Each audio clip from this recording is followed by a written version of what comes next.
lingering unease, but the image of a svelte Barbara Jean, oozing confidence, stuck with her. It was a premonition, a nightmare. "Oh, thank God it was just a nightmare," she murmured, swinging her legs out of bed. But as she walked into the kitchen, the scent of fresh coffee mingling with something else, something green, she saw her. Barbara Jean, indeed, was there. And she was different.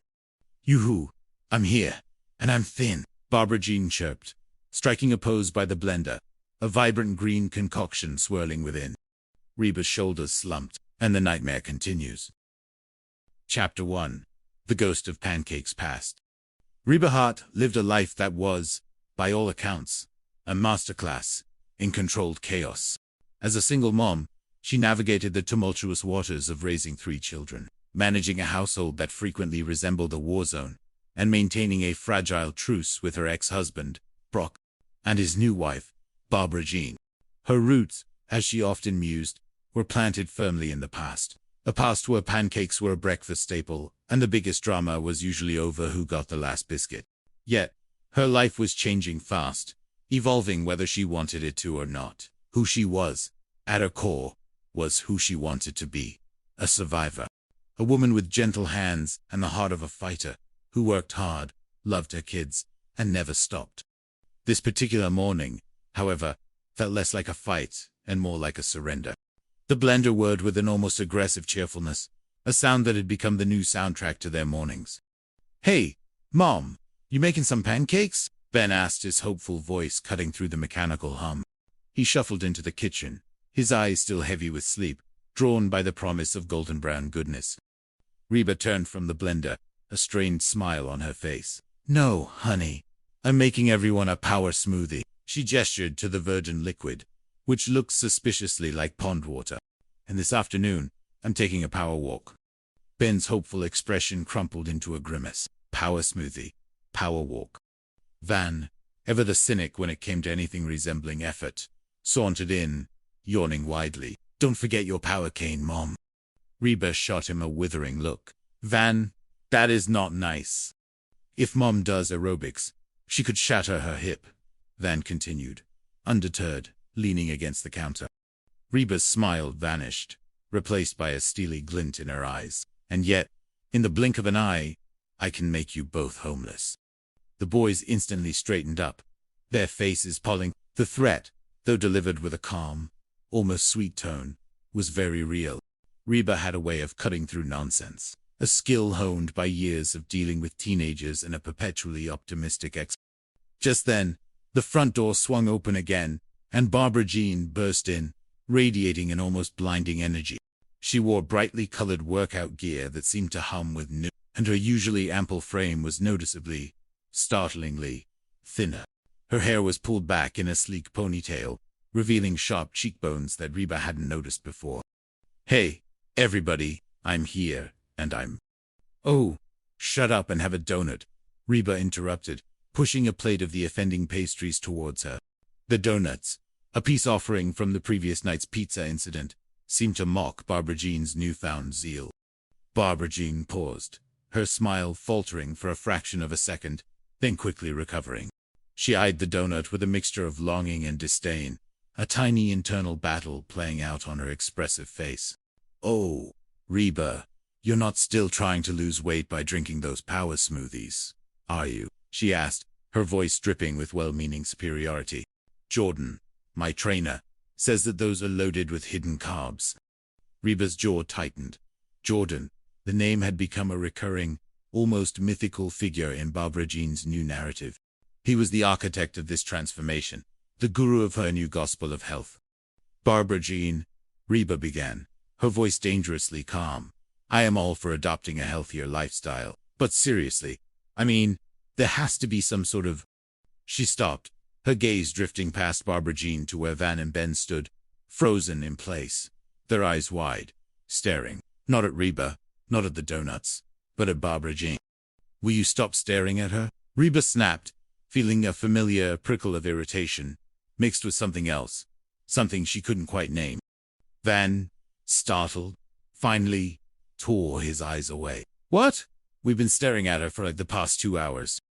"Well, she's pretty," Ben stated simply, as if explaining the laws of physics. Reba's eyes narrowed. I'm pretty. Well, of course.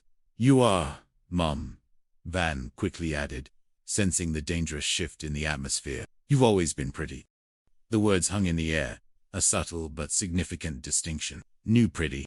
It was a phrase that burrowed under Reba's skin, not because she doubted her own attractiveness, but because it implied a certain obsolescence, a fading relevance. Cheyenne, who had been quietly observing the exchange, finally spoke up, her voice tinged with a brittle humor. Oh, Van. That is such a funny story you can tell to your next wife. Van's eyes widened in alarm. Cheyenne, baby, no, I didn't mean it like that. Barbara Jean, however, seemed to bask in the glow of the compliment. She turned to Van, a flirtatious glint in her eyes, her newly toned body exuding a confidence that was both alluring and, to Reba, a little unsettling. So, Van, you really think that I'm new pretty? Oh, yeah, Van enthused, completely oblivious to the emotional landmines he was stepping on. You're like a bleached-out Halle Berry. Barbara Jean beamed. Thank you. You're welcome, Van replied, puffing out his chest a little, proud of his perceived compliment. Reba watched the exchange, a slow burn starting in her stomach. It wasn't just the compliment itself, but the way Barbara Jean received it, the way she seemed to soak up the attention, the way she was different. I'm gonna go make some calls, Reba announced, her voice tight, and she retreated from the kitchen, leaving the others to their new, confusing dynamic. Chapter 2. The Green-Eyed Monster. The morning continued its descent into a strange new reality. Reba, ostensibly making calls in the living room, found herself eavesdropping on the kitchen chatter, her ear straining to catch every word. So, Barbara Jean Van's voice drifted in, a conspiratorial whisper. Yeah, Barbara Jean replied, her tone bright. Is it true that when you lose a bunch of weight, you want to do, bounce kabong? A gasp from Cheyenne, followed by a sharp retort. Van. Reba winced. Leave it to Van to articulate the unspoken, often crude, thoughts of men. She heard Cheyenne's frustrated sigh, then Barbara Jean's placating voice. Oh, Cheyenne, don't be upset. You're still hot. You're like a bleached-out Jan Brady. Silence. Then, a furious outburst from Cheyenne. Jan, Brady, I'm Marcia. Marcia.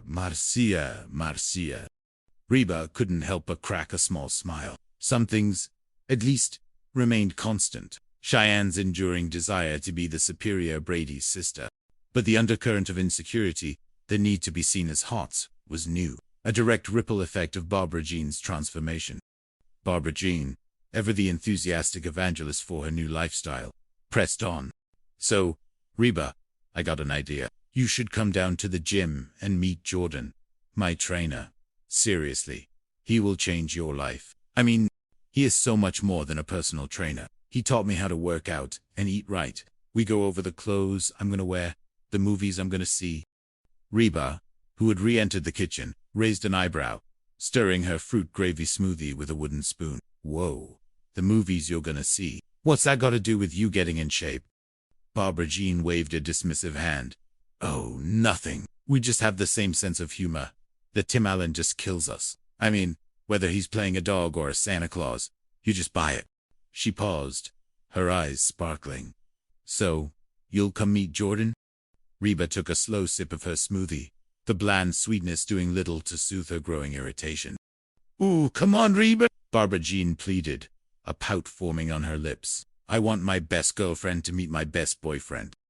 A collective intake of breath filled the kitchen. Reba's spoon clattered against the side of her glass. Barbara Jean's eyes widened, realizing her slip.